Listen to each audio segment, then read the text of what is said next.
La Federación Teosófica Prédiale. Interamericana le da la bienvenida a todos los hermanos en este domingo. Hoy, domingo 8 de febrero, tendremos una charla especial por nuestro hermano Rafael Arévalo. Gracias por estar ahí pendiente a lo que es la difusión teosófica. Cómo ayuda a que en cada rincón llegue estas conferencias que sirven del despertar de la conciencia. Vamos a pedirle a nuestro querido hermano Emilio Hernández que nos dirija con la invocación en nuestros trabajos. Adelante, Emilio, el micrófono es suyo. Bien, entonces, hermanos y hermanas, nos disponemos internamente para recitar la oración a la unidad de toda la vida. Oh vida oculta que vibras en cada átomo. Oh luz oculta que brillas en cada criatura. Oh amor oculto que todo lo abarcas en la unidad. Que cada ser que se sienta uno contigo sepa que también es uno con todos los demás. Paz, paz, paz a todos los seres. Que así sea. Y gracias. Gracias a ti, hermano, por la invocación. Como le decía, que vamos a tener la charla con nuestro hermano Rafael, una charla que lleva por título El progreso futuro de la humanidad. Nuestro hermano Rafael Arévalo conoce la Sociedad Teosófica a los 17 años. Se marcha de su natal Salvador a tierras extrañas, pero retorna y al retornar a su patria, toma la decisión firme de hacerse miembro de la Sociedad Teosófica. El hermano Rafael estudia la universidad y se hace economista. Amante de la lectura y la escritura, y ya tiene 2 libros y uno de ellos es de su raza, esa raza indígena que estuvo primero que la, la raza que nos visitó, nuestros hermanos de Europa. Ya tiene 2 libros escritos, uno de ellos bien interesante sobre la cultura de aquellos seres. Es amante de la lectura de la señora Besan y de la señora Elena Petrona Blavatsky. Es un hermano muy responsable, amante de ayudar cuando puede ayudar y muy dispuesto a servir a sus hermanos en la línea teosófica en lo que lo pueda ayudar. Actualmente es un miembro adicional de la Federación Teosófica Interamericana, representando a Centroamérica y el Caribe. Hermano Rafael Arévalo, en estos momentos los micrófonos ya son de usted. Muchas gracias, hermana. Muchas gracias, hermanos, por estar presentes. Que tengan un feliz domingo. No me voy a referir a horarios porque está claro que estamos en diferentes horarios. La invocación que hice cortita, precisamente tomada del calendario sagrado de los mayas ante este día. El que quiera, pues cierra sus ojos porque es cortita es concreta. La recitaré 2 veces como una invocación preparatoria. Sabiduría, corazón de la espiritualidad, para abrir caminos, para abrir intenciones. Sabiduría, corazón de la espiritualidad, para abrir caminos, para abrir intenciones. Gracias.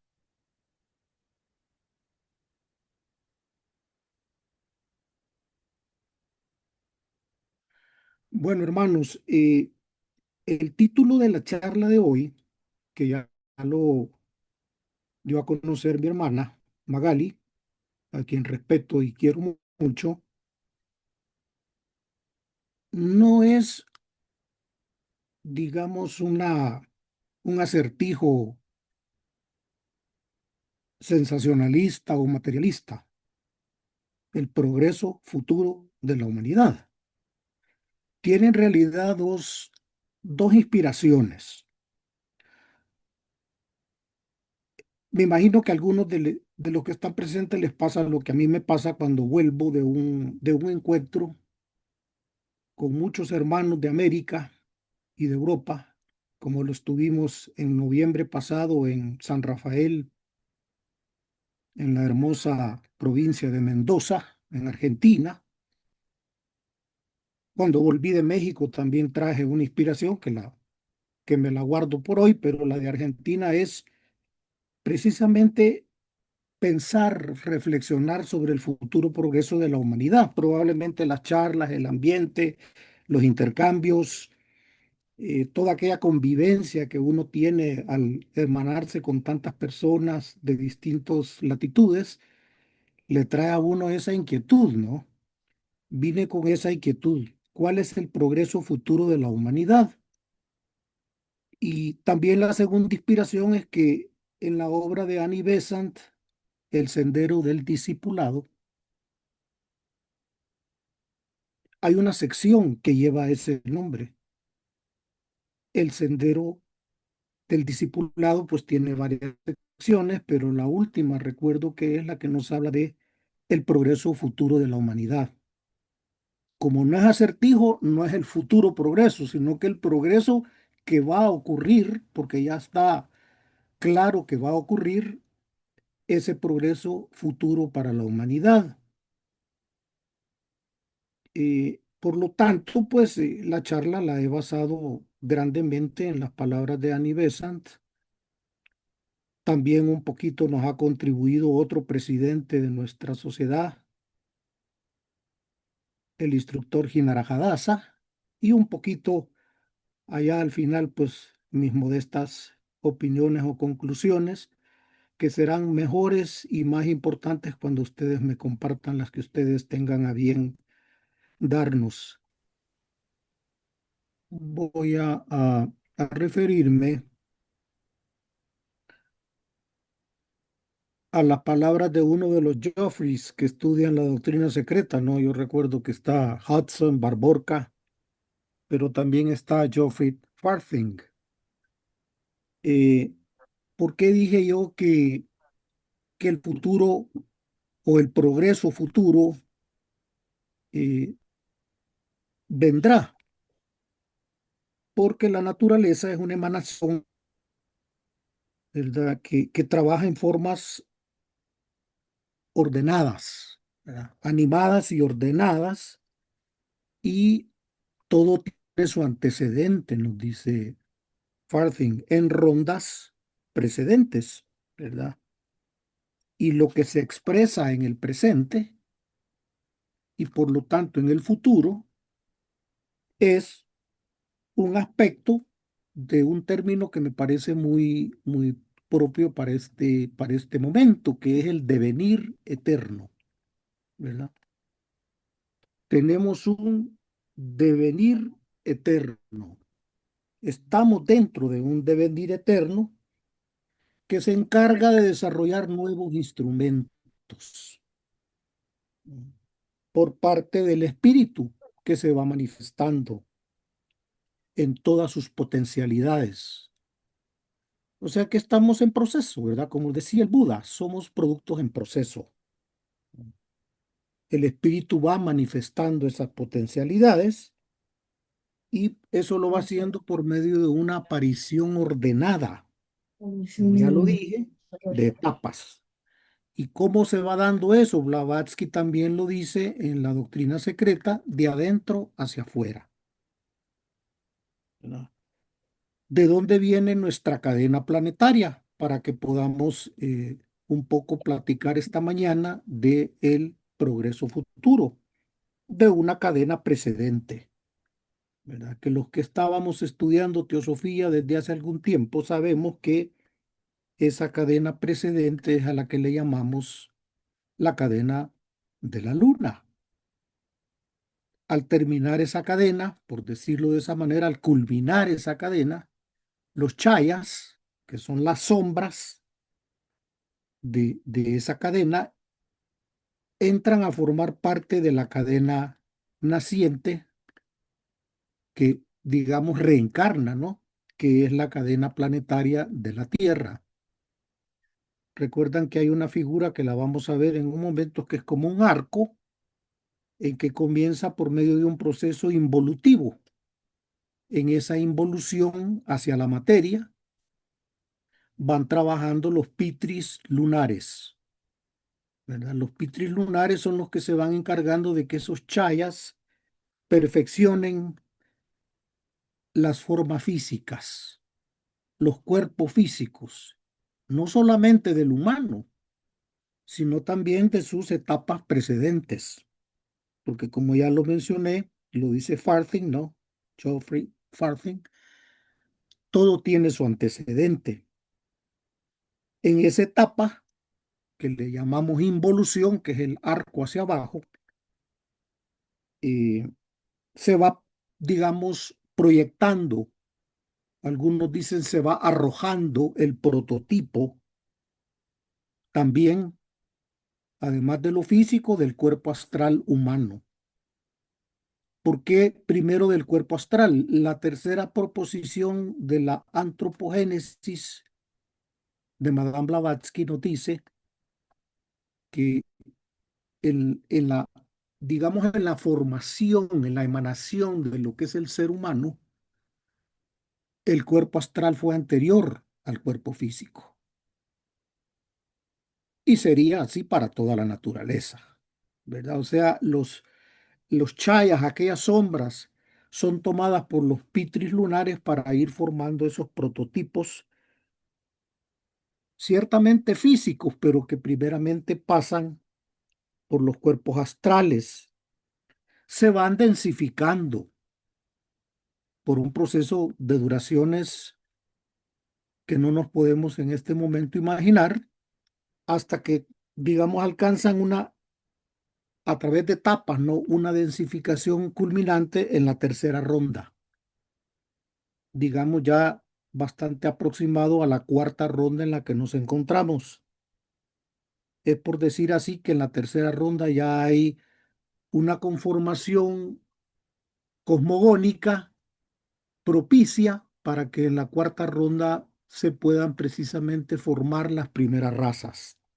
Entonces, las 7 etapas que vemos representadas en las 7 razas, ya tomando lugar en la cuarta ronda, la llamamos las razas raíces, ¿no? Por los estudios que hemos tenido oportunidad de abordar por Madame Blavatsky. ¿Qué va pasando en esas etapas ya en la cuarta ronda donde se presentan, donde se manifiestan las 7 razas raíces?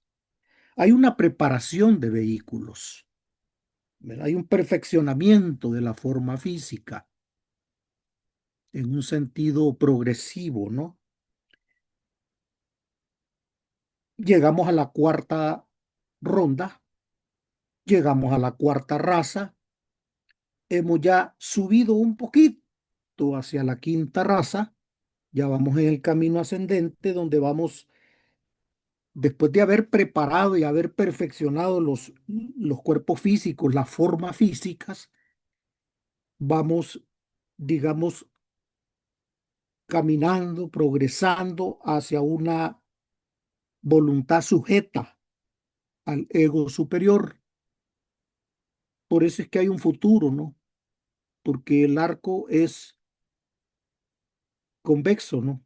Comienza bajando y luego sube. Y al subir, pues ahí ya es el ego superior reencarnante el que se va encargando. Como estamos en la quinta subraza de la quinta raza, de ahí en adelante se va encargando de ir ya con los, digamos, con las formas físicas perfeccionadas, se va encargando de ir progresando en ese camino ascendente que nos va llevando a la sexta subraza, que en algunos textos se le llama, digamos, ya pasando a la sexta raza, la raza Coradi, y a la séptima raza, con lo cual va a ir dando finalización la quinta ronda hasta llegar luego a la sexta y a la séptima. De eso es que se trata el progreso futuro de la humanidad. También Farfin nos habla en la obra que se titula La deidad, el cosmos y el hombre, como un, digamos, como un entorno de esta charla que estamos desarrollando, nos habla de una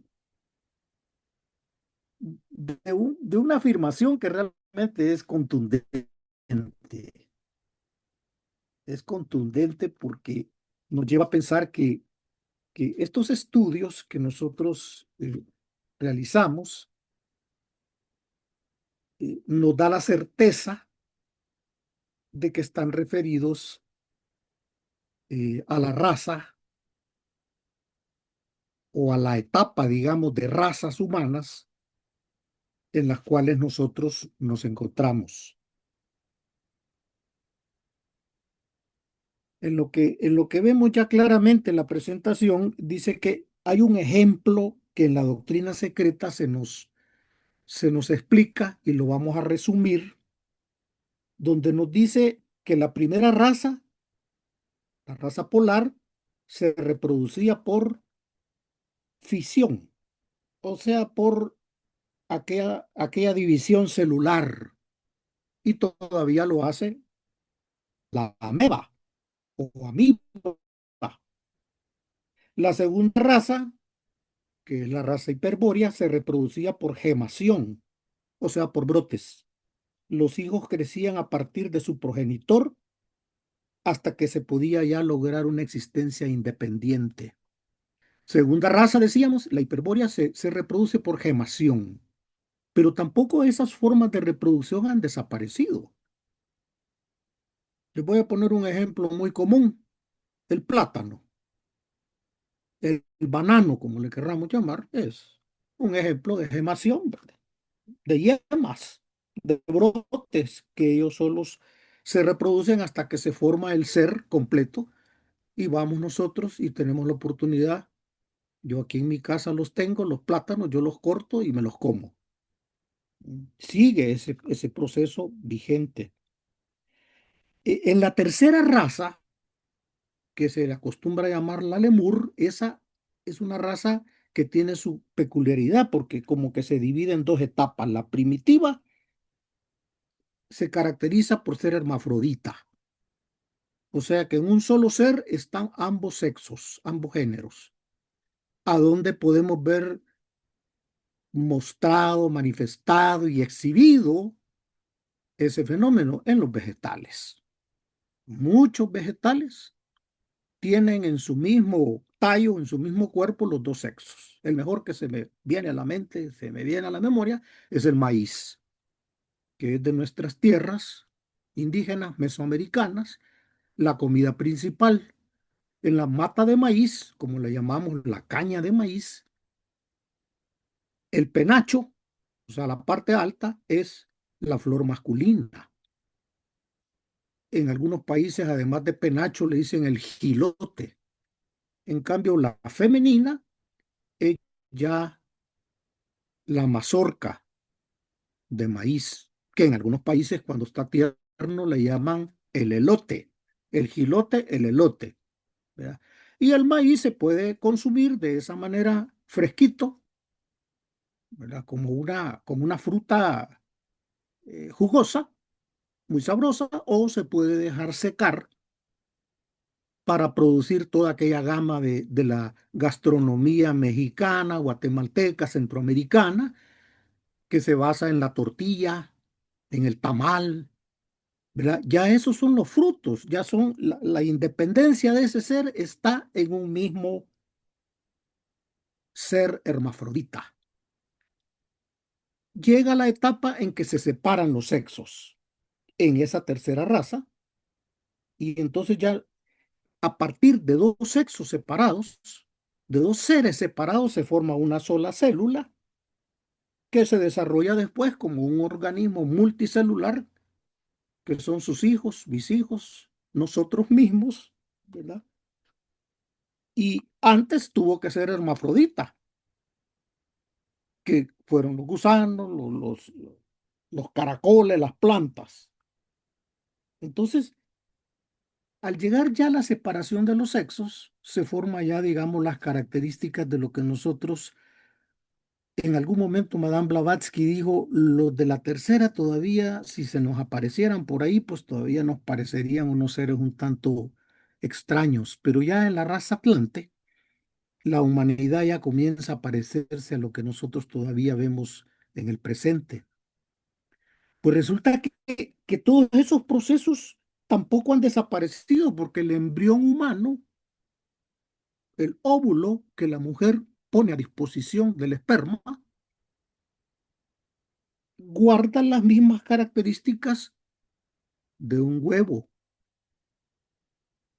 de un óvulo, de cómo empezó todo. Y entonces aquí es donde viene la frase potente de Farthing que dice que el estudio del pasado y de esos principios que sustentan los procesos evolutivos nos dicen claramente que nosotros somos la humanidad cuya evolución es el tema central de las ciencias esotéricas. No es otra humanidad, sino que es esta humanidad de la que nos está hablando.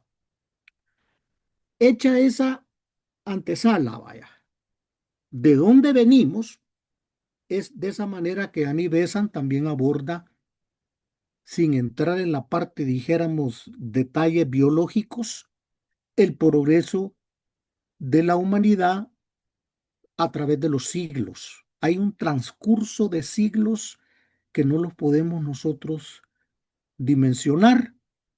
¿Verdad? Esas etapas grandes del progreso humano se van considerando como la humanidad en su conjunto, lo que estamos viendo ya en la pantalla, ¿no?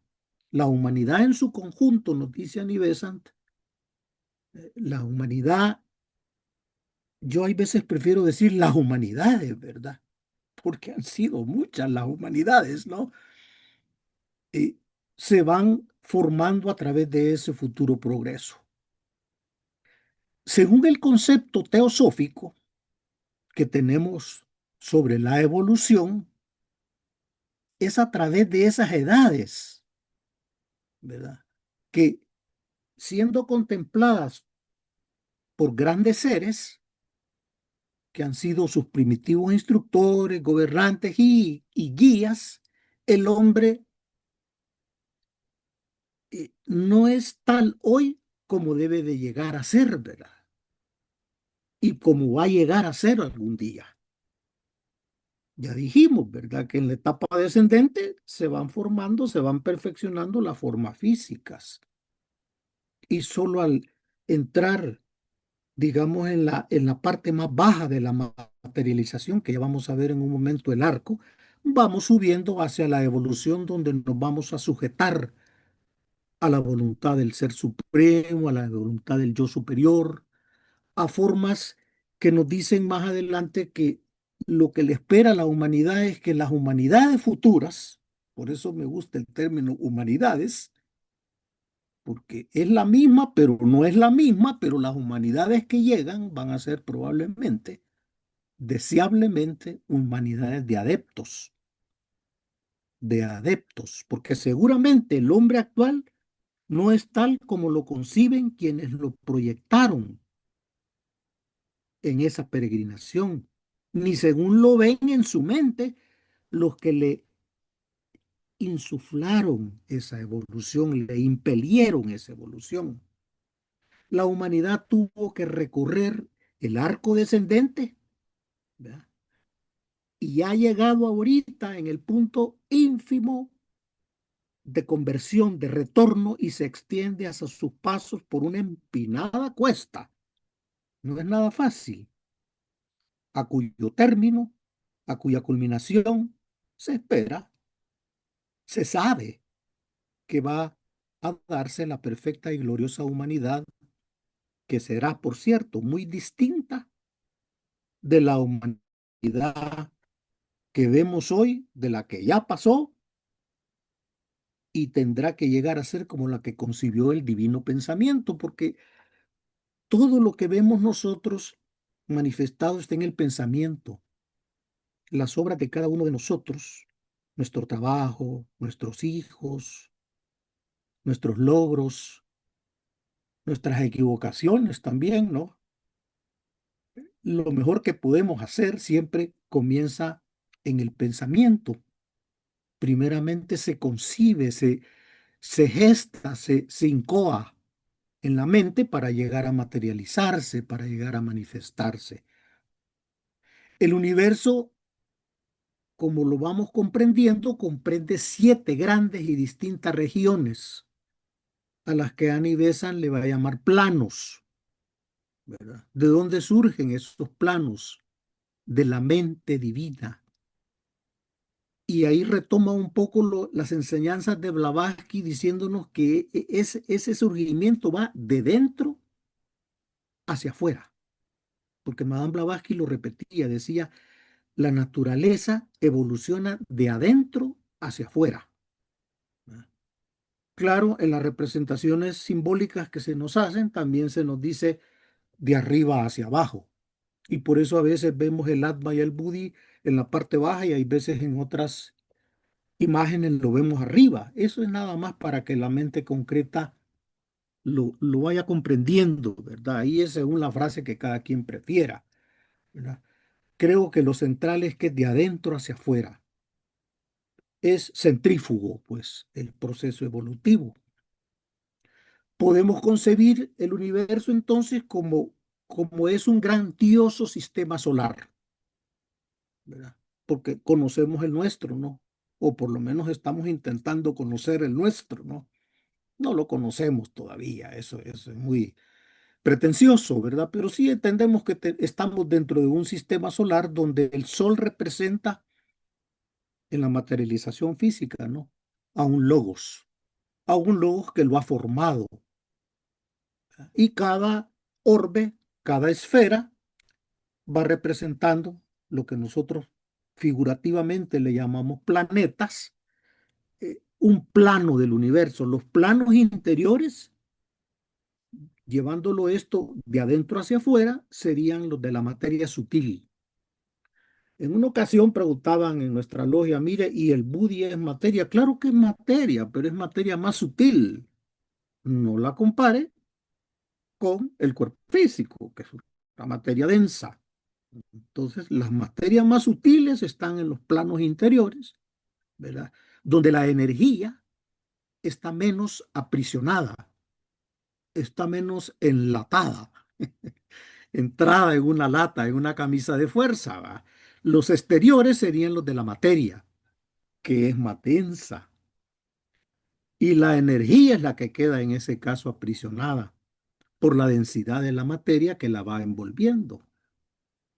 Entonces ahí es donde está como digamos, una especie de lucha, ¿no? Porque si nosotros nos dejamos dominar por ese aprisionamiento que la materia ejerce, pues nuestra energía se va pasando a segundo plano.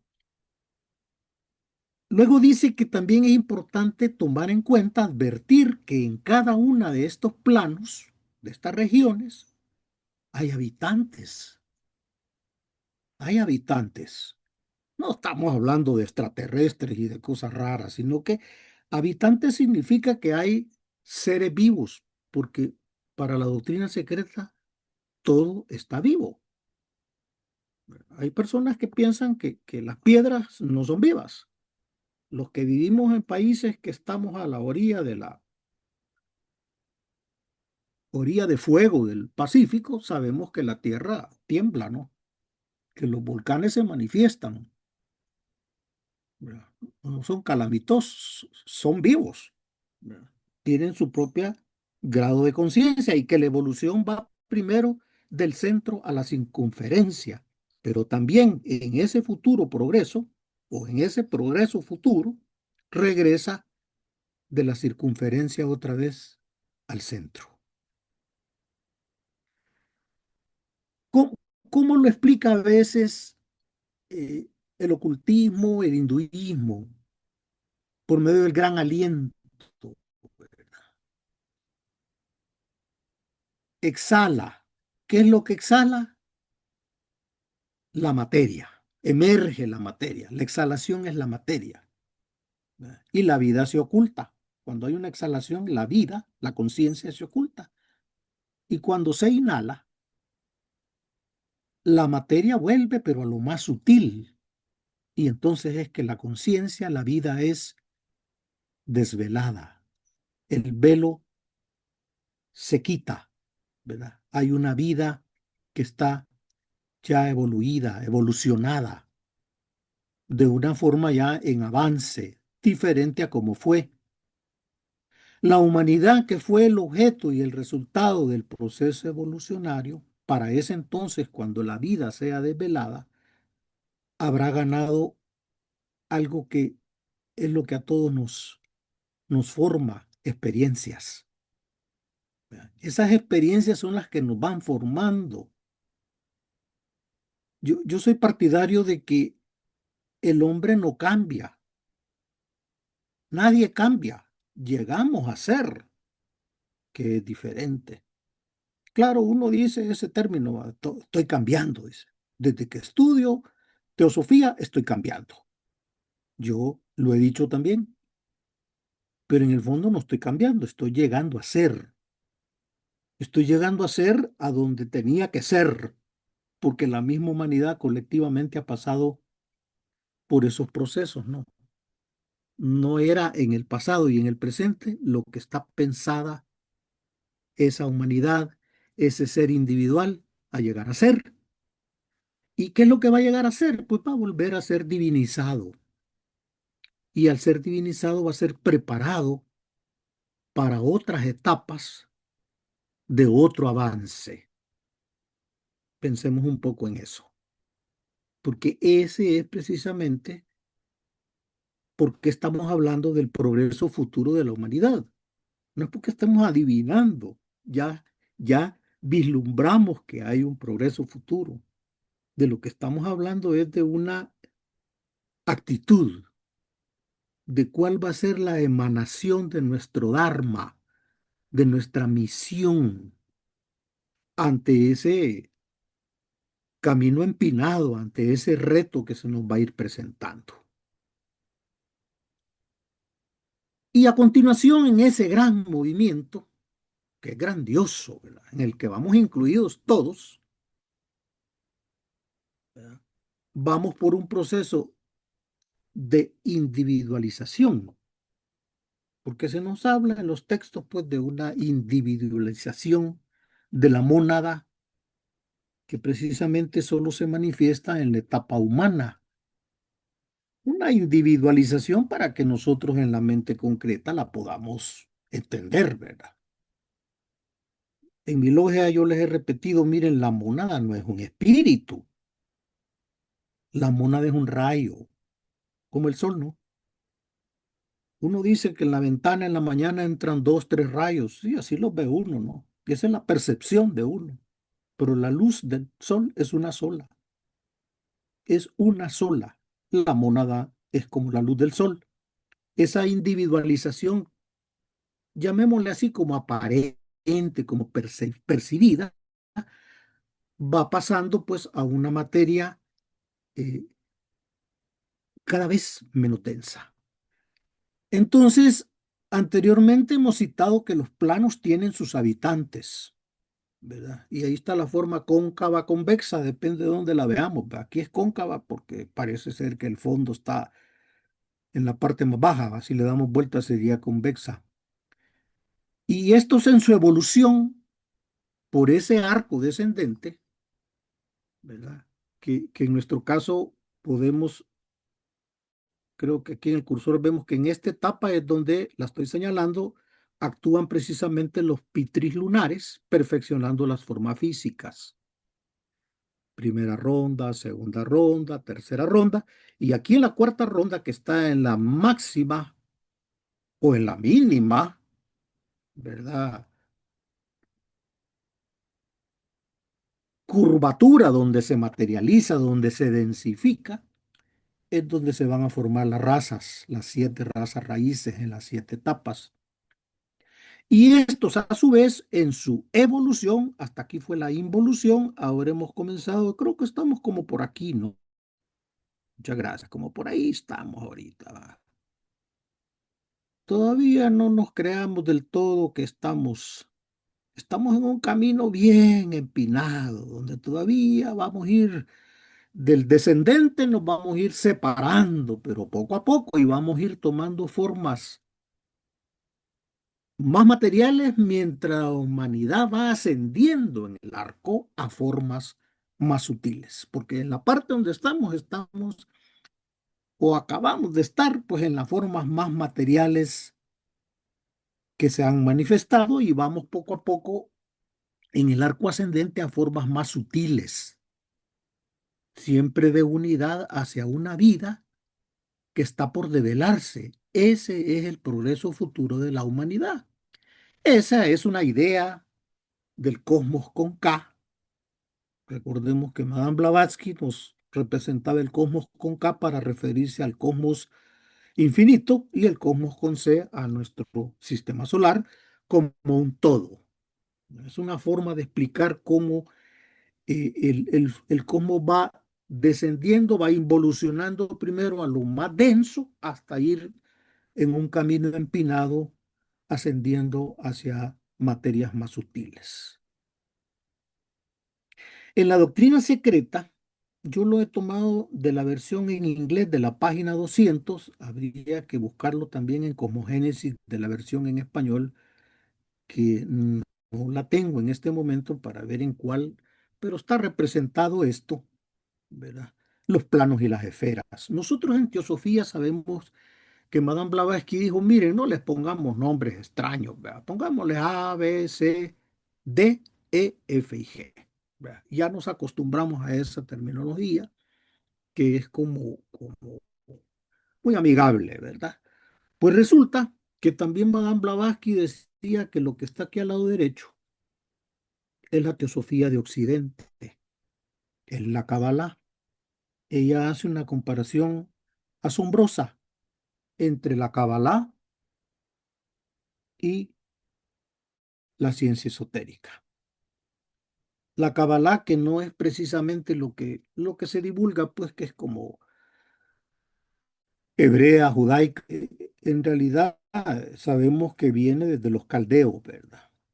La Kabbalah es caldea y lo alcanzo a leer aquí, ¿no? La Kabbalah caldea, dice Blavatsky. Ella no se deja sorprender por las etapas posteriores que han sido bienvenidas, ¿verdad? Pero que ya son etapas posteriores. La Kabbalah caldea nos habla de Chesed, Geburah, Teferet, que es la culminación de la belleza, y nos habla del Malkut, que es el plano físico, que es nuestra parte más baja también de la materialización. Si nosotros lo viéramos como ronda, pues primera ronda, tercera ronda, cuarta ronda, quinta, sexta y séptima. Ellos, los caldeos, pues le dan sus propios nombres.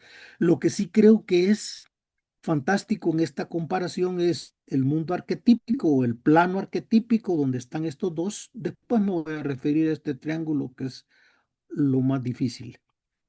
En este plano está lo arquetípico, ¿verdad? Aquí está lo creativo, eso es de la Cábala. Y aquí viene lo formativo.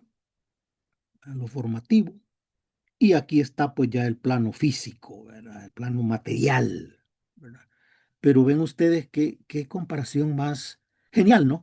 Entre la ciencia esotérica y la Kabbalah, que Blavatsky la llamó la teosofía de Occidente.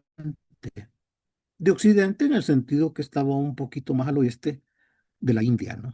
Y aquí arriba pues tenemos la tríada superior, ¿verdad? Donde no nos vamos a detener porque digamos tendría que ser motivo de otra charla, de otra profundización, pero que sabemos que está en otros planos que ni siquiera son los arquetípicos, pues, sino que los arquetípicos, como su nombre lo dice, ¿no? Estos son arquetipos, son como prototipos, son como modelos de esto que está en la tríada superior, que para algunos dicen que es la sabiduría, el amor y la fuerza, pero repito, ese no va a ser un tema de hoy, sino que vamos a hablar de los habitantes que están aquí, ¿verdad? Los habitantes, por cierto, no pasan de formas de conciencia superiores minerales y vegetales, son los que están aquí en la involución, ¿va? Estos son los primeros que solo son minerales y vegetales, ¿verdad?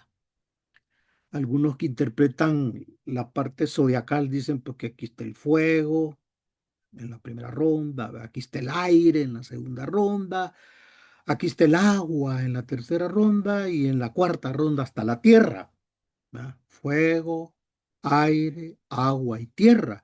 Y creo que tiene una lógica. ¿Por qué? Porque solo aquí cuando hubo tierra, para la Cábala, cuando hubo Malkut, es que pudieron haber razas. ¿Verdad? Aquí la tierra, el aire y la luz le dieron oportunidad a las plantas. Ya cuando hubo plantas y hubo tierra, minerales, todo lo que se formó aquí arriba, aire, agua, y aquí ya se materializó en tierra, las montañas, dicen en la India, salieron del agua, no al contrario. Entonces sí, pues pase adelante primera raza, por favor después pase adelante la segunda, la tercera, la cuarta, la quinta, y esperemos que llegue la sexta y la séptima como progreso futuro de la humanidad. Cuando ya estaban dadas estas condiciones, de perfeccionamiento de las formas físicas es que se comienza a ver la aparición, por decir así, de las distintas razas que tampoco fueron creadas de una sola vez. Hay una comparación interesante en las cosmogonías indígenas de nuestros países centroamericanos, mesoamericanos, pero también en las de los andinos. La humanidad fue creada por intentos, ¿verdad? En el Popol Vuh, por ejemplo, la humanidad fue primero de madera, de lodo, de cáñamo, de maíz, hasta llegar a la cuarta raza, que es la que los indígenas reconocen como el Atlante, ¿no? La cuarta de maíz. ¿Y por qué era de maíz? Porque comía maíz, ¿no? Es un simbolismo. Y también en el sur, un poquito estudiando yo despacito, ¿no? Lo que han erigido allá abajo los andinos y los preandinos, también el hombre fue creado por intentos, por distintas razas, ¿verdad? Hay otras mitologías, como las que vemos en el Génesis, que el hombre fue creado exprepa, de una sola vez. El hombre y la mujer ya de una vez. El hombre estaba solito y le dimos compañía. No, las humanidades han sido creadas por intentos, porque la naturaleza trabaja en silencio y por etapas. Y ya lo dijo Blavatsky, de adentro hacia afuera. Nos detenemos entonces en una reflexión en este momento, que ya la adelanté. Las cuatro rondas van involucrando el fuego, ¿verdad? Que es la luz, el aire, en ese orden, ¿no? El agua y la tierra, que le fueron dando origen a nuestra historia de vida. El proceso nos ha traído hasta la quinta raza y de momento hasta la quinta subraza de la quinta raza. Estamos ahí. Lo dicen los primeros instructores desde Blavatsky, Annie Besant, Leadbeater, Babri, Sri Ram, y paremos la cuenta. Nos dicen que estamos en la quinta subraza de la quinta raza. Entonces, ¿qué es lo que deviene? Porque es un devenir, dice Farthing, es un devenir eterno. Eterno en el sentido que cuando culmine en la séptima, continuará. ¿Qué es lo que deviene? Bueno, los animales van pasando al plano astral, viviendo en el plano físico. Hay animales que ya van pasando al plano astral, ¿no? ¿Cuál es el plano astral? El emocional. ¿Y qué son las emociones? En otro campo se dice que las emociones son las interpretaciones de los sentimientos. Los animalitos que consideramos más domésticos o más listos o más inteligentes ya van pasando al plano astral y siguen viviendo en el plano físico. En el pensamiento de sus constructores, de los constructores de todo este proceso, el hombre conquista y ocupa. Este punto es importante porque no lo había encontrado antes yo, sino en Anibesan, 5 de los 7 planos del universo. 5 de los 7. A continuación se muestran las 5 etapas de expansión de conciencia por las cuales el hombre como lo concebimos, ha de pasar en ese peregrinaje. Dice que del plano físico, que es el que está en la parte alta, ¿no? Va a pasar al plano astral, como lo están haciendo, dice atrás, los animalitos, ¿verdad? Del astral está pasando, estamos en la quinta subraza desarrollando el plano mental. Después vamos a pasar al plano búdico. Y en este devenir, ya vamos a ver cuándo va a ocurrir eso, porque todavía tenemos que llegar al plano búdico, ¿no? Llegaremos al plano nirvánico. No habla de átmico, habla de nirvánico. Esos son los planos que el ser humano en esta etapa de la humanidad está destinado a funcionar y a gobernar esos 5 planos. Esa es la emanación dármica que tenemos que subir por la cuesta empinada. ¿Estamos en el mental? Sí, la tecnología parece que progresa, ¿no? Pero también a la par sirve para hacer la guerra, ¿verdad? Como decía mi hermanita hoy temprano, para la marrullería también sirve la tecnología, ¿verdad? Entonces, cuidado que la mente también tiene que subir, ¿verdad? Porque nada va a bajar, hermanos. Hay veces en los anacoretas oímos decir que algo va a bajar del cielo, el Espíritu Santo va a bajar. No, si es que nada va a bajar, somos nosotros los que tenemos que hacer el esfuerzo y subir. En esa lógica de que hay que subir, ¿no? Vamos a subir al plano búdico, al plano intuicional. Ya vamos a ver en qué momento puede llegar a pasar eso, al plano nirvánico. ¿Cómo lo vamos a hacer? Annie Besant, en otra obra que con todo respeto, se las recomiendo, que es Hacia el Templo, nos dice que una forma de hacerlo más rápidamente es a través del yoga. El yoga es una forma de llegar peregrinando a esos 5 de 7 planos, porque los otros 2, pues, en teosofía no se nos dice todo, y no nos apresuremos, pues, si todavía estamos empezando, no, por lo menos estamos a medio camino, pero el yoga nos puede llevar más rápidamente. Y si no conocemos el yoga, y si lo intentamos y no lo podemos desarrollar, estoy hablando del Raja Yoga, pasando por el Kriya Yoga, que es cómo me acerco al yoga. No el yoga que vemos en televisión, ¿verdad? De una muchacha bonita con mallas haciendo ejercicio, ¿verdad? Esa es otra cosa. Eso es falta de respeto, pero dejémoslo ahí, ¿verdad? De algo se tiene que divertir la gente, ¿verdad? Pero el yoga es unión. Y en este momento en San Rafael hay una charla sobre eso, ¿no? Todo un curso de verano con el hermano Sender, ¿no? El yoga de la teosofía. Algunos de nosotros entendemos que es el Raya Yoga o el Raja Yoga, ¿no? Pero para llegar al Raja Yoga, el Kriya Yoga, ¿cómo me acerco a ese yoga? Pero como ese es un camino que los occidentales tenemos más empinado, la segunda forma de peregrinación va a ser antes del cierre de esta etapa. ¿Y cuál es la etapa? Este Manvántara, ¿verdad? O sea, la mayor parte de la raza que esté sobre la tierra en la séptima, subraza de la séptima raza, habrá culminado esa otra forma de peregrinación para pasar progresivamente, evolutivamente, de donde vimos del mental al búdico y del búdico al nirvánico.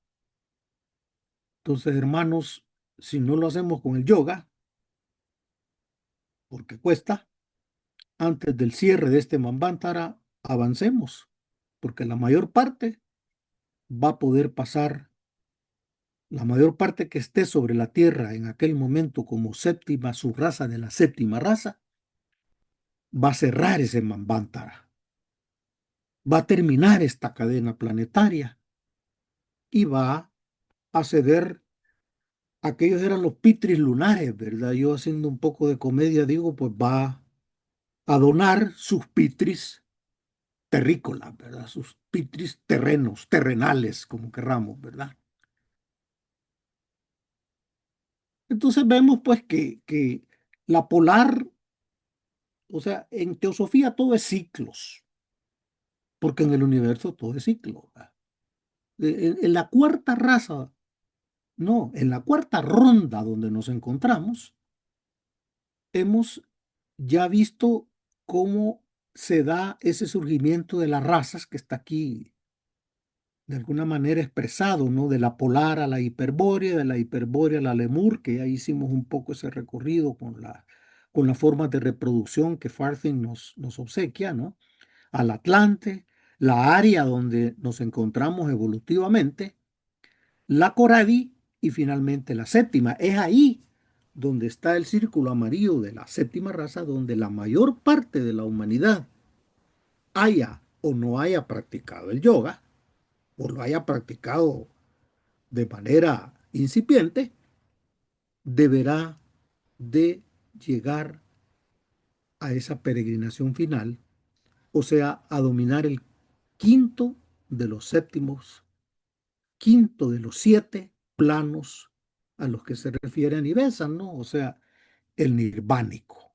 Estaremos alcanzando ese plano nirvánico en ese camino que, vean, Anibesan nos está explicando que el futuro se explica por lo que ya pasó, porque esta es la humanidad a la que se refiere la filosofía esotérica, la que se reprodujo primero como ameba, después se reprodujo como que fuera yemas de plátano, después se reprodujo eh, hermafrodita, como las plantas, después cambió porque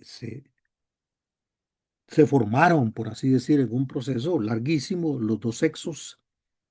La última etapa de la lemur y los atlantes, pues ya los frutos, los retoños, ya no eran de un solo ser, sino que dos seres separados. La belleza que hoy vivimos, ¿no? El hombre y la mujer. El hombre pone la vida y la mujer pone la forma, dice Annie Besant. La raza aria, evolutivamente, estamos en la quinta raza, no, estamos en la quinta subraza de la quinta raza. Iremos en un camino evolutivo en ese progreso futuro a la Coradi y de la Coradi a la séptima. Esa es la emanación dármica que nos espera. Esa es nuestra misión, ese es nuestro compromiso, nuestra actitud. Y este cuadrito que cuesta leerlo un poco por el tamaño de la letra, yo se los puedo compartir después para que lo estudien individualmente, que me parece interesante porque nos narra un poco, por lo menos desde la raza Atlante, la subraza, ¿verdad? Donde aparece pues la tolteca, los tlabatis, los primeros etruscos, los mongoles, los turanios, que son los chinos, ¿va? Entonces es interesantísimo. Creo que fue Scott Elliott quien se dedicó un poco a estos estudios, y luego la área donde nos ponen los hindúes, los persas, los egipcios, los mayas, ¿verdad? Los árabes, los semitas, los celtas, ¿verdad? Los teutones, ¿verdad? Que son los que ahora creen que son los dueños del mundo, ¿verdad? Y así pues van las siguientes subrazas evolucionando. Así es que este cuadrito, Chuy, te lo mandaré para que se pueda tal vez compartir entre los hermanos el que lo quiera llevar un poquito más a fondo y que lo entre también a estudiar con las obras de Scott Elliott, que fue un explorador, pero también un teósofo, que subrayó esto, pues que se profundizó en este asunto. Bueno, yo les dije al principio que íbamos a tratar de dar algunas conclusiones. Las más importantes van a ser las de ustedes, pero veamos un poquito las que yo me atrevo. El hombre va a ir formando vehículos, vehículos de conciencia, ¿verdad? Con los cuales va a poder trabajar en cada plano. No vamos a llegar desnudos, ¿verdad? No vamos a ir a la guerra desarmados, ¿verdad? Pero ¿por qué estamos seguros que esos vehículos de conciencia se van a desarrollar? Porque ya en el hombre existe el potencial para ello. El tercer objeto de la sociedad teosófica es estudiar precisamente las potencialidades latentes, ¿verdad? Y los poderes de la naturaleza. Y nosotros somos naturaleza, esos poderes latentes que están ahí esperando su momento, ¿no? Entonces en el hombre existe ese potencial. Y veamos cómo se desarrolló, porque para explicar el futuro vamos a empezar por explicar lo que ya pasó, que lo podemos un poco recapitular, ¿no? La primera y la segunda raza, lo hemos venido diciendo, evolucionaron la forma. Unos dicen la forma física. Bueno, física sutil o grosera o densa es la forma física, la primera y la segunda subraza. Pero también recuerden que en las rondas anteriores se perfeccionaron otras formas físicas también, como la meba, los infusorios, los minerales, los ríos, las montañas, todo eso también evolucionó para llegar a darle la oportunidad a la primera y segunda raza que evolucionaran en la forma. La tercera evolucionó el manas, que en teosofía también se le compagina con el alma individual, porque todavía no se entra en la, digamos, en la dicotomía de manas inferior y superior. Dejémoslo como manas o alma individual, no alma espiritual, pero sí alma individual. La cuarta, la cuarta se refiere pues a la etapa ya en que la mente concreta fue la que se desarrolló, ¿verdad? Nosotros pues en la Atlante y un poco todavía estamos, algunos todavía evolucionando la mente concreta. La mente concreta es la que nos ayuda todos los días, ¿verdad? Si no tuviéramos mente concreta, se nos olvidaría levantarnos, se nos olvidarían las obligaciones, se nos olvidaría en qué país vivimos, ¿va? Sería una cosa incontrolable, ¿va? Y la quinta raza evoluciona la mente superior. Ojo. Ese es nuestro Dharma, esa es nuestra misión, evolucionar la mente superior. Y por eso la segunda proposición de la sociedad teosófica nos dice el estudio comparativo de ciencias, filosofías, en teosofía se agregan las religiones y hay veces se deja fuera el arte, que Jinarajadasa sí se encargó de resaltar, porque el arte, a los que nos gusta la poesía, la literatura, sabemos que es una forma, un producto de conocimiento simbólico. A los que se encantan de la pintura, los felicito. Los que les gusta la música, la escultura, sabemos que el arte es otra evolución de la mente superior. Entonces, la evolución de la mente superior que aquí se plantea es la ciencia, la filosofía y el arte, y podemos agregar una religión que sea ya sustrato del movimiento de sectas que estamos presenciando en el presente. Un poquito agregando ya a la agenda y ya casi terminando, ¿no? El cuarto presidente de la Sociedad Teosófica, el señor Jinaraj Adasa, que visitó ciertamente estas tierras, México, Centroamérica, Perú, estuvo en varios países de América. Él nació en el 1875, murió el año que yo nací, en 1953, o sea que vivió parte del siglo XIX y comienzos del siglo XX, ¿verdad? Agrega algo al tema que hoy nos ocupa, que yo no quería dejarlo pasar. Esto lo encontré en un artículo, al final van a ver ustedes las referencias para los que quieran irse a la fuente de esta breve charla que yo he querido compartirles y que yo he podido, gracias a su recepción. Eh, Esto es bien interesante porque plantea otra arista del tema, ¿no?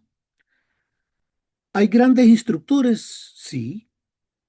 Vamos a mencionar tres, ¿verdad? Krishna, el señor Buda, el divino maestro Jesús, ¿verdad? Esos grandes instructores, Ramakrishna, hay otros, Quetzalcóatl de nuestras tierras, ¿no? Hermes, Trismegisto, en fin, ¿verdad? Tienen una característica común. Ellos no le hablan a la mente. Ojo, dijimos hace un momento que la cuarta raza desarrolló la mente, ¿va? La raza desarrolló la mente concreta. Pero estos grandes instructores no le hablan a la mente, ¿verdad? La mente nos ayuda a comprender las enseñanzas. Las leemos y sí, hace lógica. Hay unas que no nos hacen sentido, ¿verdad? Para eso está el libre pensamiento, ¿no? Para ver si nos van a obligar a creer o a aceptar, ¿no?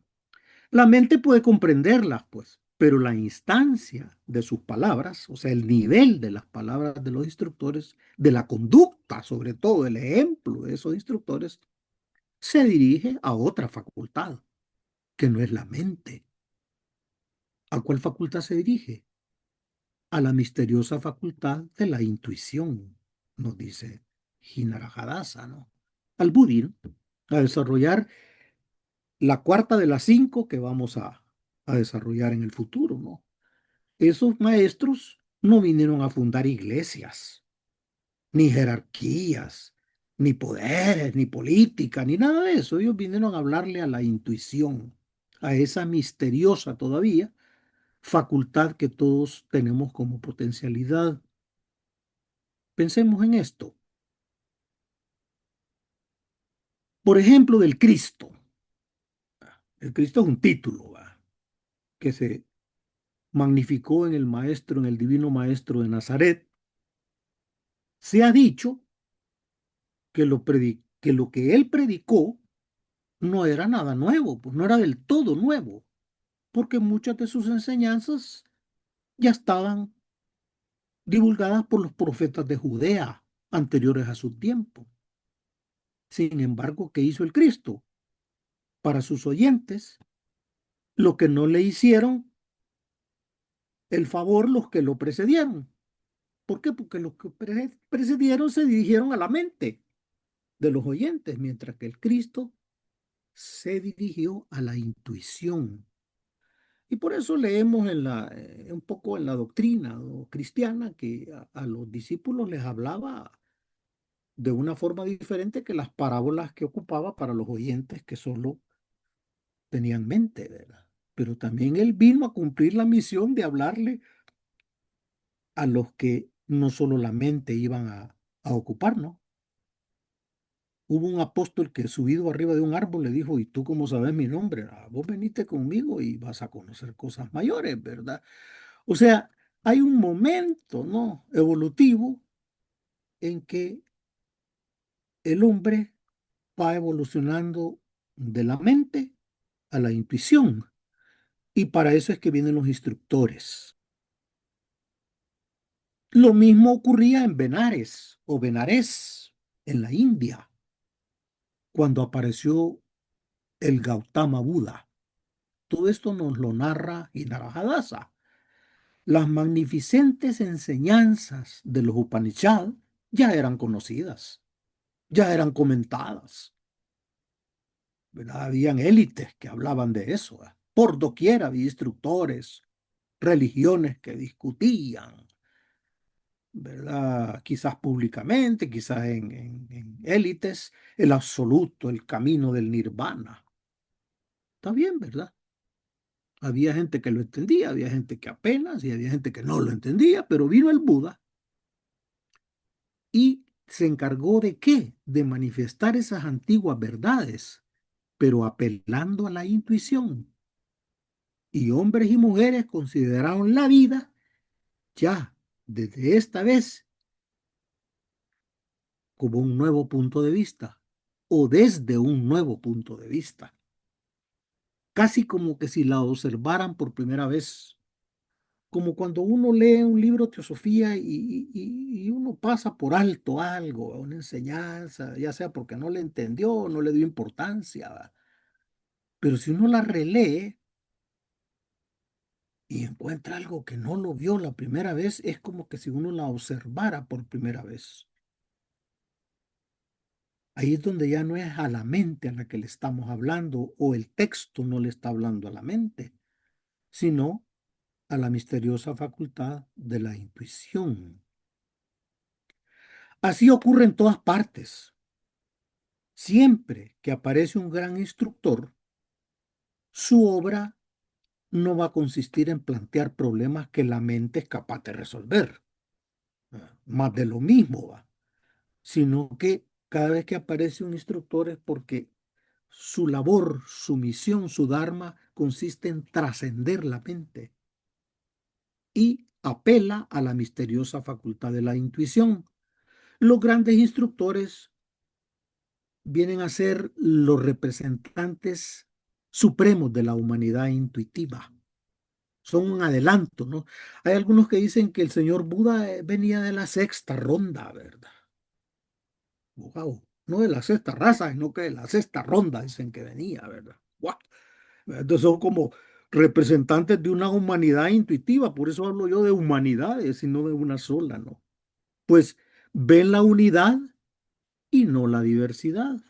Ellos no se detienen a entretener tiempo en la diversidad, sino que ven la humanidad y proclaman el gozo de amar, de servir a todos, como dice una de las proposiciones de la teosofía, ¿no? Sin distinción de raza ni religión, ¿verdad? Esa es la misión cada vez que aparece un gran instructor, de apelar directamente al desarrollo de esa intuición, porque ellos ya son, ya constituyeron, ya forman parte del progreso futuro de la humanidad.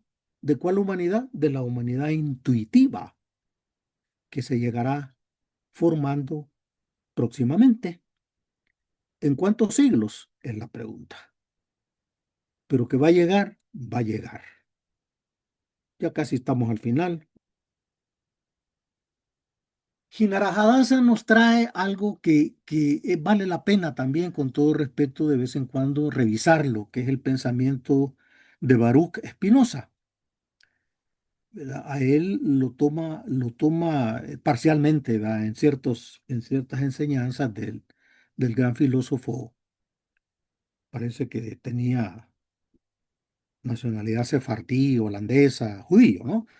Los grandes instructores representan el nuevo tipo de humanidad al que se denomina la humanidad intuitiva. Entonces, Hinarajadasa nos cita a Baruch Spinoza, que es un filósofo previo a él, ¿verdad? Para fines de definir la intuición.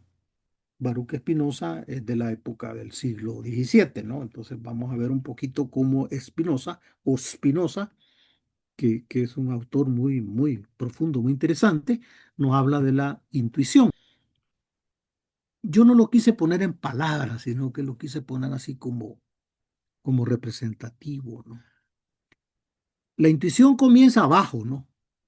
Por un conocimiento empírico, donde nos tenemos que rodear, y siempre hagámoslo, ¿verdad? Siempre tengamos congresos teosóficos, donde nos vamos a rodear para comenzar por un conocimiento empírico. ¿Cuál es el conocimiento empírico? El de las experiencias de cada uno de nosotros. Si no fuera por esas experiencias, no estaríamos hablando inspirado hoy en el progreso futuro de la humanidad. O sea, del conocimiento empírico nacen cosas buenas, ¿verdad? Una vez se ha superado, dice Spinoza, Baruch Spinoza, el conocimiento pasa a ser un conocimiento científico, racional. Y ahí vemos al científico él solo, ¿verdad? Quizás dictando una clase, una conferencia, con su pizarrón, que es todo un universo de fórmulas y de conclusiones y de derivaciones, ¿no? Racionales, ¿verdad?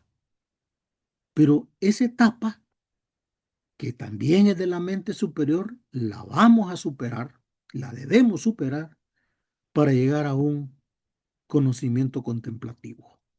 ¿Y cuál es el conocimiento contemplativo? El intuicional, cuando un instructor como el que vemos en la figura se nos acerque y nosotros hablemos, comprendamos, percibamos, bueno, entendamos lo que nos está él explicando, porque nos está hablando no a los niveles primeros empíricos y racionales, sino que nos está hablando a un nivel en que contemplemos la unidad a cambio de la diversidad, ¿verdad?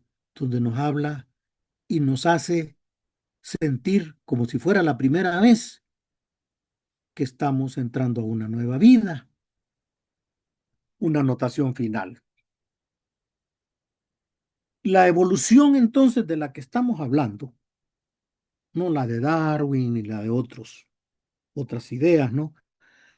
La evolución es la que dura un Manvantara. Madame Blavatsky pocas veces la he sorprendido yo usando la palabra tiempo. Madame Blavatsky utiliza la palabra duración. La evolución de la que estamos hablando dura un Manvantara. Transcurre un Manvantara. ¿Y qué significa eso? Como anotación final, que ha transitado formas, ha transitado el alma individual, la mente, la intuición, y llegará a lo nirvánico, ¿no? A la divinización. ¿Y qué implica eso? Bueno, conlleva ciclos, procesos, planos, esferas. Y otra anotación final es que los grandes instructores, démosles la bienvenida, no son emisarios de un Dios volador, alado, externo al universo, ¿va? Un Dios que se enoja y se contenta, que estornuda como nosotros, no, no. Ellos vienen a hablarnos de un Dios desde un plano intuicional. ¿Por qué? Porque ellos son joyas de la humanidad, que revelan el origen y el destino, probablemente por el que ellos ya han pasado, ¿no? Son adelantados, dice la enseñanza, ¿no? Provienen de otras rondas. No le vienen a hablar a la mente, sino que le vienen a hablar a la misteriosa facultad de la intuición, que es el progreso futuro de la humanidad. Y ahí les dejo las referencias. El sendero del discipulado, de Annie Besant, lo encontré, tengo el libro, pues, material físico de la Casa de Publicaciones Teosóficas, Ediciones Adyar, y Jinarajadasa, pues, por más que le busqué al artículo, la fuente, o en qué revista está, es probable que esté en The Theosophist o esté en alguna otra, pero ese es el título del artículo, La Teosofía y el Destino de la Humanidad. Él habla de destino, ¿verdad?, como el progreso futuro en ese título de ese artículo. Y es la parte final de esta charla con la cual yo agradezco su atención. Espero no haberlos aburrido y espero siempre volverlos a ver. Cuídense mucho, hermanitos. Quedo abierto a cualquier pregunta. Si estoy en capacidad de responderla, podemos compartir. Gracias, hermano, por tan buena charla. Un conocimiento que tenemos todos, a veces medio pesado cuando nos entra en ese estudio, pero es muy interesante para verdaderamente saber quiénes somos. ¿Quiénes somos? Es bien interesante. Somos seres divinos envueltos en un cascarón de, diría yo, de lodo, al que vamos limpiando lentamente, con una esperanza cumpliendo con lo que nos dice la señora Blavatsky en la doctrina secreta, con esa esperanza que ya vamos entrando a ese arco ascendente del gran proceso, en ese globo cuarto, ¿no verdad? Que es nuestro globo más denso. Gracias por tanta información valiosa, muy valiosa, que a veces no tenemos el deseo de entrar a un material tan denso solos, pero cuando lo escuchamos ahora con un hermano, sabiendo que hay casi 50 personas participando, nos da alegría y bueno, decir, wow, qué maravilla.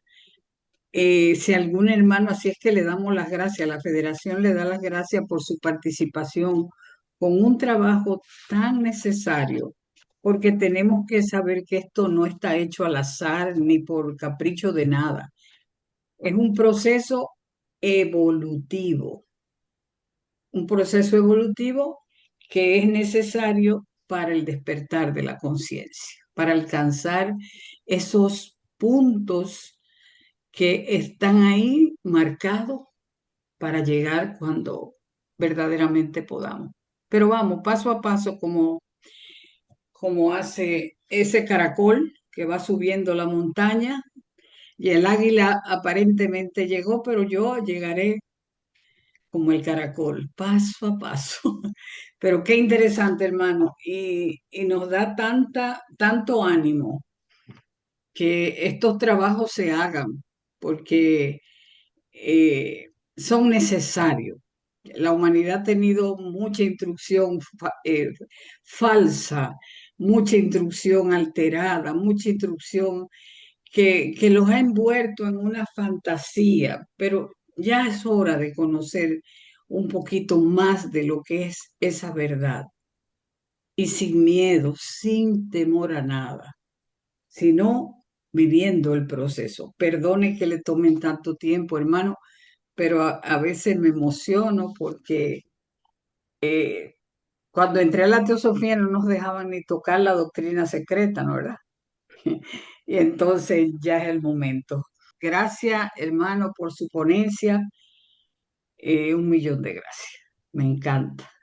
Y fue fácil de entenderlo. Adelante, Patri.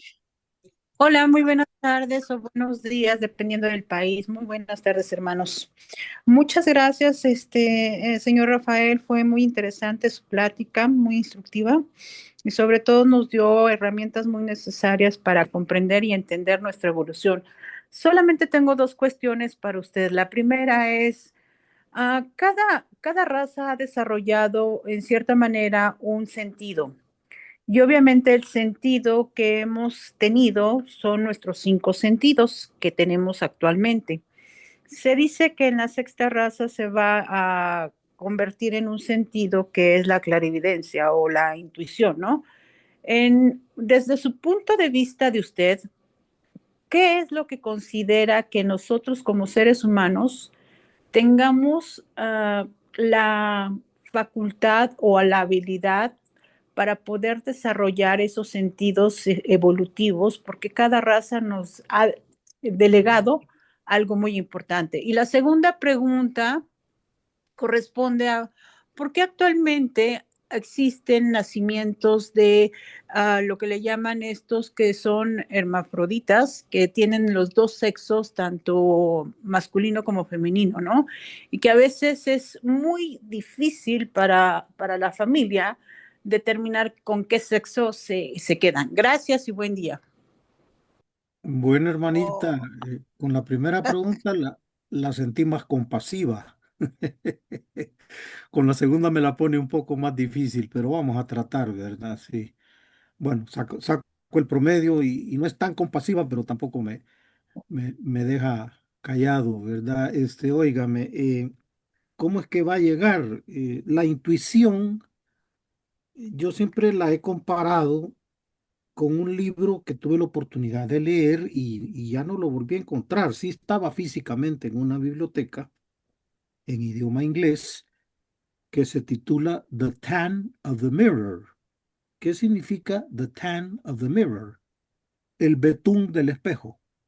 Todos los espejos que tenemos en casa son cristales, son vidrios, ¿no? Pero atrás tienen un betún, una pintura, ¿no? Y nosotros en esta etapa estamos viendo a través de un espejo las cosas, la vida, la filosofía, la ciencia, todo lo estamos viendo reflejado en un espejo. Cuando usted se mira en un espejo, usted se toca el lado izquierdo y lo que ve en el espejo es lo contrario, que se está tocando el cabello del lado derecho. ¿Verdad? ¿Por qué? Porque solo es un reflejo, ¿no? Es lo contrario de lo que la realidad es.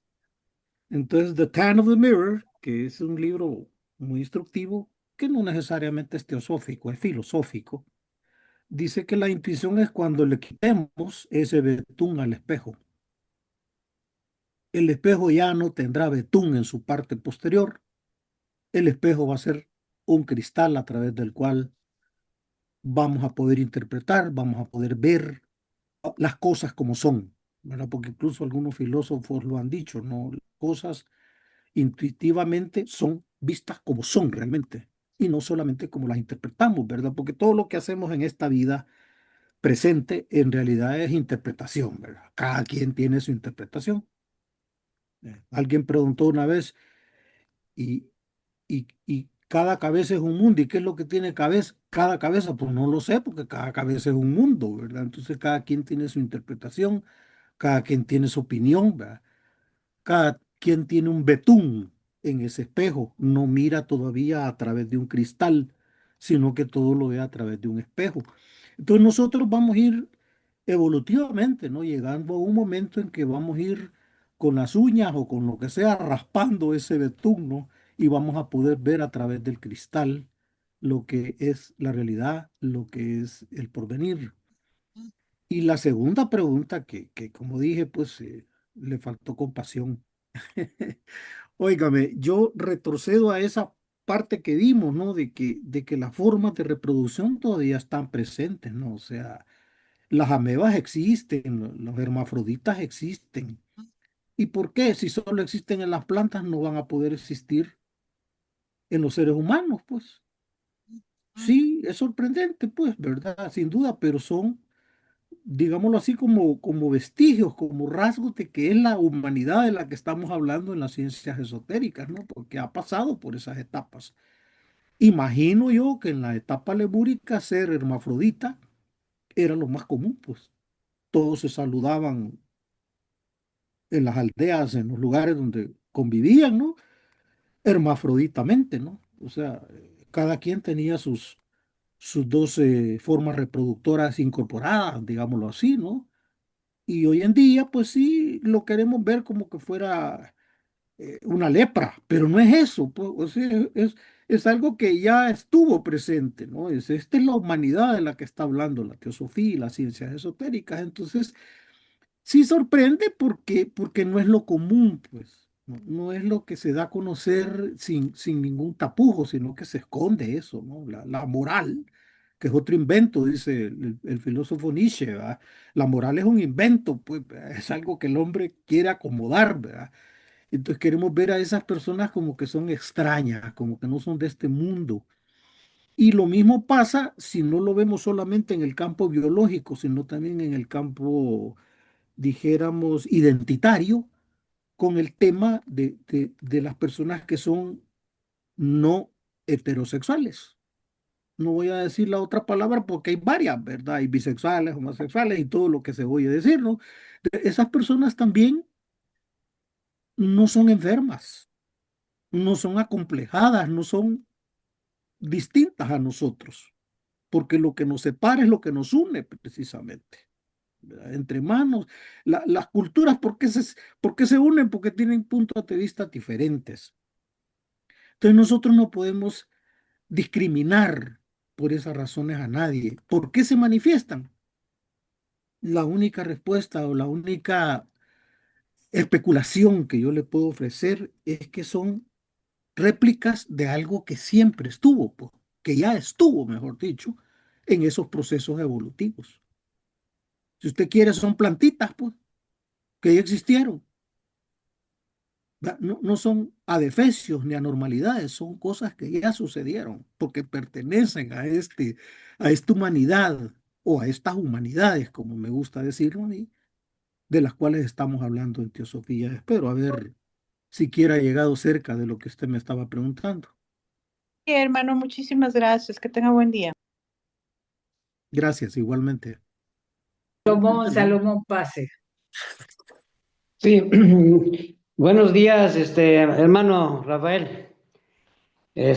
Oiga, una pregunta que siempre me he enredado con ello es acerca de los mambántaras, de las razas, etcétera. Mencionó usted que estamos en la cuarta ronda, en la quinta raza raíz y quinta subraza. Que cuando lleguemos a la séptima subraza de la séptima raza raíz, se acaba esta ronda y habrá un Manvantara, habrá al término de un Manvantara. Exacto. Ajá, ahora, cuando empecemos la quinta ronda, ¿qué vamos a hacer nosotros? O sea, ¿qué vamos a desarrollar? Porque si ya terminó la séptima, ronda y la séptima raza y séptima subraza, ¿qué vamos a hacer? ¿Qué vamos a desarrollar en la quinta ronda? ¿Qué vamos a desarrollar? Pues digamos que me lo percibo en esta breve charla que hemos dado, que vamos a ir pasando de lo mental a lo intuitivo, ¿no? Ya en la quinta ronda, pues ya deberíamos de estar avanzando en ese camino búdico, ¿no? En ese camino intuitivo donde vamos a ir conociendo las cosas como son, ¿no? Porque nosotros ahorita estamos preguntándonos, mire, ¿por qué hay guerras todavía? Si siempre las han habido, pues sí, porque todavía estamos pasando el Kali Yuga, ¿no? O sea, un momento que todavía está oscuro todo, ¿no? ¿Por qué? Porque hay una hegemonía que se pelean, por ejemplo, las potencias mundiales, una hegemonía que es un constructo, porque nadie tiene hegemonía, ¿verdad? No la tiene ninguno de los países que ahorita están ahí como marrullando, dice mi hermana Magali, ¿no? ¿Y qué nos ha ofrecido la civilización occidental? Dos guerras mundiales en el siglo XX, pues, o sea, ¿de qué estamos hablando? Pues, ¿cuál civilización? Para qué vinieron a América? Se pregunta uno de latinoamericano, para venir a ofrecernos dos guerras mundiales. Y ahorita en el siglo XXI están peleando una hegemonía que no existe, que no es una realidad, porque nadie la tiene. Entonces, hermano, si no entendemos que donde estamos en pañales, entendamos que debemos de pasar a una etapa donde todo eso pues tendrá que ir restando, ¿verdad? Y sumando más lo que nos acerque a ser cada vez, como dice Jinarajadasa, ¿no? Una humanidad más divinizada, pues más civilizada, pues eso es lo que yo, digamos, vislumbro, ¿verdad? Que las humanidades tienen que ir en un camino donde vamos a llegar a ser adeptos. Qué galán, ¿verdad? O sea, no somos adeptos todavía. Hay adeptos ocultos por ahí, ¿no? Que nos instruyen, que nos protegen, que nos ayudan, que nos guían, ¿verdad? Pero no son todos, ¿verdad? Son pocos, son núcleos. Y por eso la sociedad teosófica no anda buscando reclutar a nadie, sino que es un núcleo. Es un núcleo de la fraternidad, ¿no? O sea, un núcleo significa que es algo así, ¿no? Algo entre más pequeño nos vamos a entender mejor, ¿verdad? Porque ahorita hay mucho ruido. Ese ruido es el que vamos a ir buscando evolutivamente y colectivamente que se vaya disminuyendo. Esa es mi humilde percepción, hermano. Oiga, hermano Rafael, nada más, siempre he pensado mucho en este descenso de la mónada que llega hasta el globo D y que ahora estamos en ascenso. Sin embargo, no lo veo así, porque como que se está empeorando todo. Bueno, yo digo que en el mundo se está descomponiendo toda la civilización se está descomponiendo. En lugar de componerse, si ya pasamos la parte más baja y ya estamos un poquito más hacia arriba, pero yo no lo veo así, yo siento que no estamos ascendiendo, siento que estamos empeorando un poquito más. Por lo menos acá en México hay mucha corrupción, mucha droga, etcétera, etcétera. Y digo, bueno, creo que estamos peor. Yo llegué de Europa hace ya algunos años y yo siempre pensé, yo creo que el año que entra se va a componer, yo creo que el año que entra se va a componer. Ya tengo 76 años y creo que está peor y no se compone. Mire, Pero hermano, bueno, hay señales. La sociedad teosófica es una señal.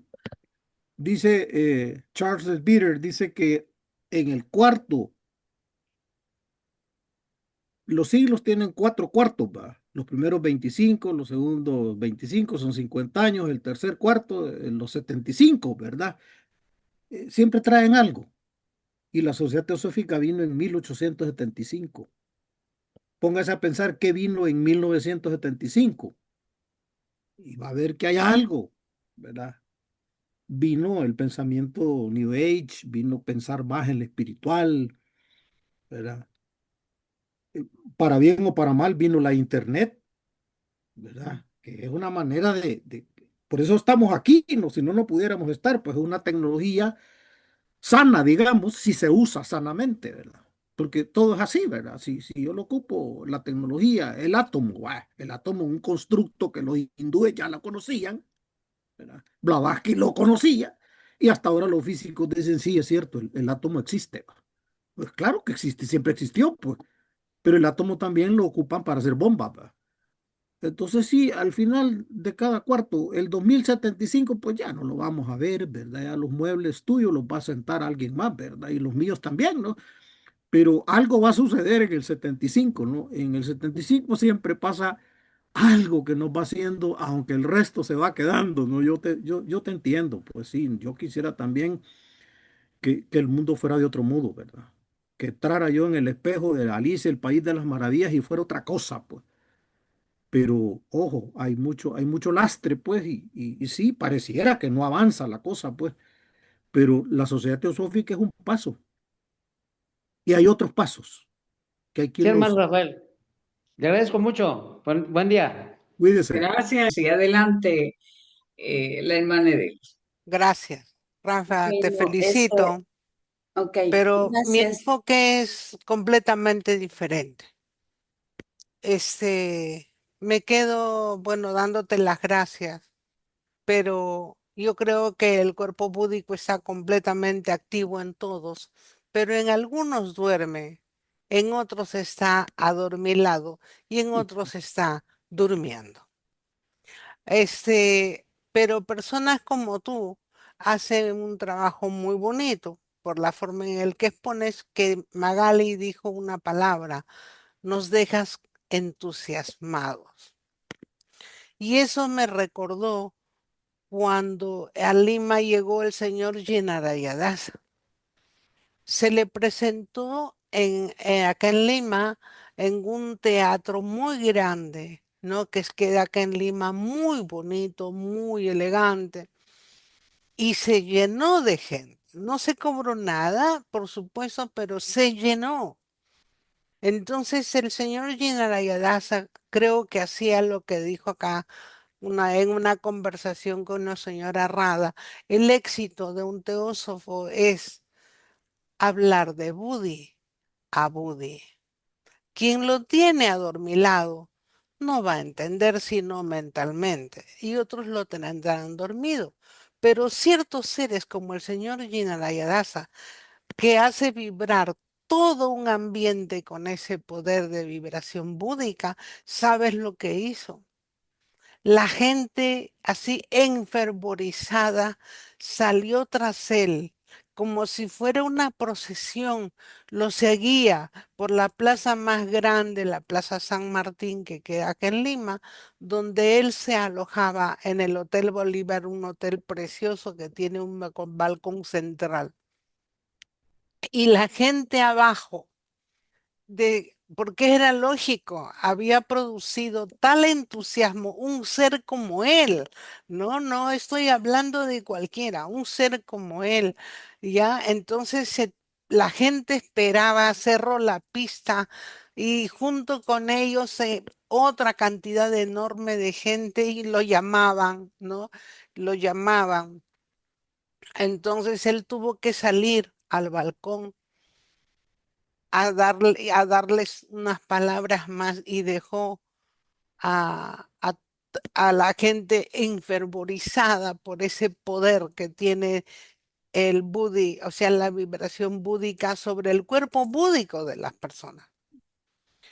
Y eso ha sido, hay fotos, hay historias de él, ¿no? Cuando vino acá a Lima, hace poco que estuvo acá un hermano que está haciendo una historia, ¿no? Sobre la sociedad teosófica, lo llevamos a almorzar a ese hotel y le dijimos, acá estuvo el señor Jinaraya Daza, y acá estuvo, acá dio el balconazo, ¿no? ¿Y qué hizo? De que despertaron, o sea, despertó Budi en las personas y empezaron a formarse logias tras logias. ¿Dónde está la sociedad teosófica? Logias, a tal punto que la iglesia intervino y dijo, todas las personas que vayan a las conferencias de la sociedad teosófica quedan excomulgadas. Pues la gente se zurró en la noticia, ¿no? Igual asistía. Y estuvo, se formaron muchas logias, pero cuando hay la persona que irradia ese poder búdico, desaparece o se vuelve muy mental, entonces también languidecen las logias. No, bueno, esa es la historia y él abrió muchas logias en todo el Perú, Arequipa, en Huancayo, o sea, en fin, varios sitios, y lo seguían por lo mismo, el poder de el cuerpo búdico de un ser como ese no es lo mismo a lo que estamos hablando. Y yo ahí te quiero felicitar por lo que dijo Magali, ¿no? Nos dejas entusiasmados. Algo has de tener, por lo que te doy las gracias. Sabes que te quiero mucho. Un abrazo muy grande a todos, con Gracias. mucho cariño.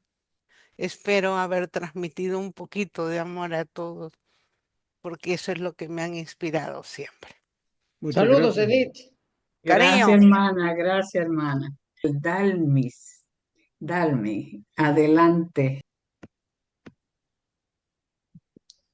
Ah, bueno, yo realmente dar las gracias, ¿verdad? Al hermano Rafael Arevalo por su bella exposición que cada día pues nos inspiramos más a unirnos, ¿verdad? Dentro de esta filosofía. Y que él, pues, bueno, desde acá de El Salvador, él siempre con sus clases eh, tan, tan expresivas, tan comprensibles, tan entendibles, tan eficientes, que nos explica que se entiende de una manera tan especial, ¿verdad? Y se aprende mucho, mucho con él, porque como les digo, él explica de una manera tan sencilla que cualquier persona lo entiende. Y estoy muy agradecida con la charla. Muchas gracias, hermano Rafael, y a todo el grupo que siempre uno aprende acá. Muy agradecido. Tengan un bello abrazo, ¿verdad? Y que Dios me los bendiga. Gracias, hermana. Bueno, pues gracias, hermana, y gracias por estar ahí domingo tras domingo. Y gracias a esta familia que ha ido creciendo más y más en este trabajo de difusión teosófica. Nos vemos el domingo que viene con una charla maravillosa y, y muy útil, que nos sirve mucho. Yo creo que cuando estudien en sus logias las razas y las rondas, pues van a recorrer a esta charla y van a sacar a... Bueno, gracias hermano Rafael, gracias a todos los que ahí están Gracias. trabajando para que esto sea una realidad. Fred, gracias por estar ahí. Gracias a ustedes.